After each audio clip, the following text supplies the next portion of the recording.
Howdy, Jacob here. Today we're looking at Cemex. It is an advisory share. They provide, produce, market, distribute, and sell cement, ready-mix concrete, aggregate, urbanization solutions, and other construction materials.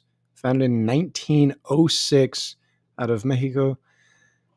And again, as expected, with a company this big, you're not looking at immense growth here. And margins are okay, 30 to 35% on the gross margin side, 10 to 12% on the operating margin side. They currently pay a dividend, 0.3% yield. It's probably not substantial, but again, their margins aren't huge. Poor return on invested capital.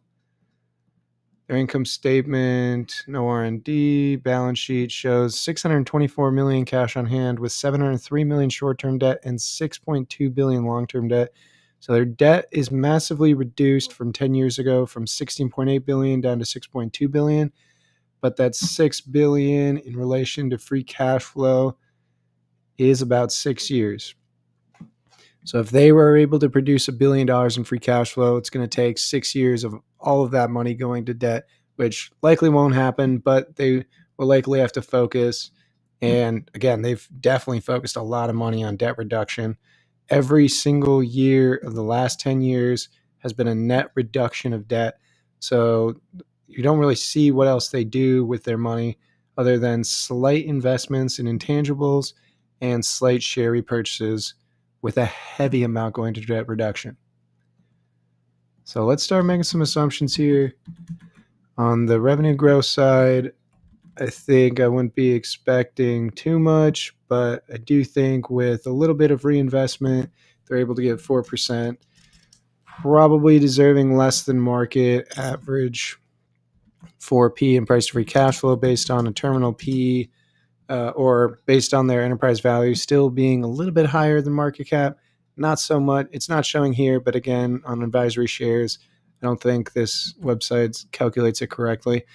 And so margins, free cash flow is much higher, which I do love that.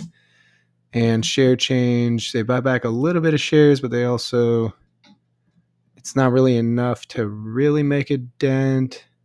So let's just say 0 on the dividend, keep that the same, no changes there. So we have a lot of money going towards debt reduction, which is consistent with what they've done historically. But if they keep doing this at the end of 5, 6, 7 years, their debt will be reduced heavily enough to where they're going to have to focus on different avenues of either giving money back to you through share repurchases or a dividend, or reinvesting and making acquisitions. And I think for them at this point, with the numbers that I'm seeing, poor return on invested capital, it's probably best to just give it back to shareholders through a dividend unless the shares get extraordinarily cheap to buy back. But at this price point, it doesn't look like it's stupendously cheap, so I'll just be waiting until it gets to a more attractive price before I do a deeper dive and review of the companies in the meantime. Thank you.